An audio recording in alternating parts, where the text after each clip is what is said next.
E aí, pessoal, beleza? Tudo jóia? Hoje nós vamos tratar de um assunto de física, né, que é circuito elétrico. Nós já estamos, né, no sistema remoto, encaminhando através de roteiro para vocês, em PDF, né? Já trabalhamos com isso, com esses conceitos, mas de forma teórica.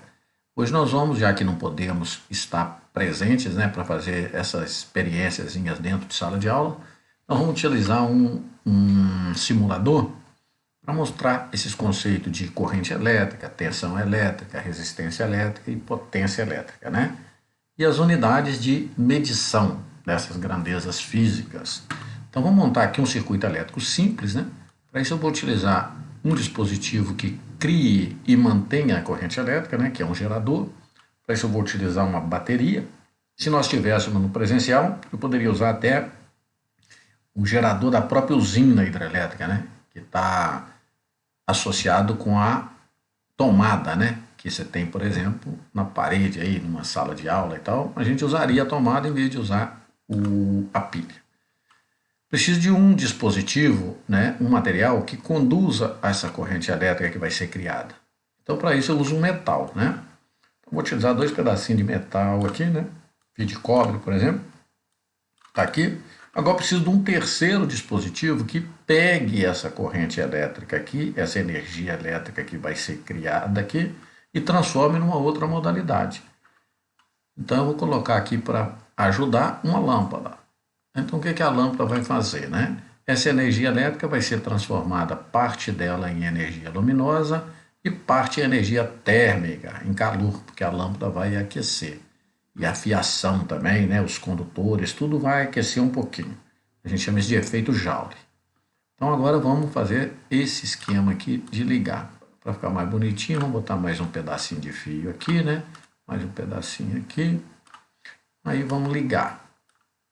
Aí eu vou ter essa transformação de energia elétrica em energia luminosa e energia térmica. Observe que eu tenho aqui o fluxo da corrente elétrica, né? Que são os elétrons livres. Os elétrons que se libertaram da força elétrica do núcleo ganharam um movimento ordenado que eu chamo de corrente elétrica. Eu posso medir essa tensão elétrica com um aparelho que eu chamo de voltímetro. Então posso vir aqui e medir, né? Eu sei que essa tensão elétrica é de 9 volts, né? Então, essa tensão de 9 volts é responsável pela criação e a manutenção dessa corrente, tá certo?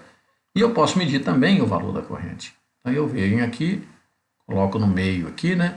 Fazendo com que a corrente elétrica passe pelo aparelho, registre a corrente e continue. Continua o movimento normal. Então essa corrente é de 0,9 amperes. Então eu tenho aqui, na fórmula que eu passei, né, que eu mandei no roteiro, né? A resistência elétrica, a primeira lei de Ohms, é o resultado da divisão entre a tensão elétrica e a corrente. A tensão elétrica medida em volts é representada pela letra U. E a corrente elétrica medida em amperes é representada pela letra I. Então, R é igual a U dividido por I. Isso é a primeira lei de Ohms, tá certo? Nas outras aulas a gente tenta melhorar isso aqui, mostrando as modalidades de circuito que tem, em série, paralelo e etc. Beleza? Até a próxima, então.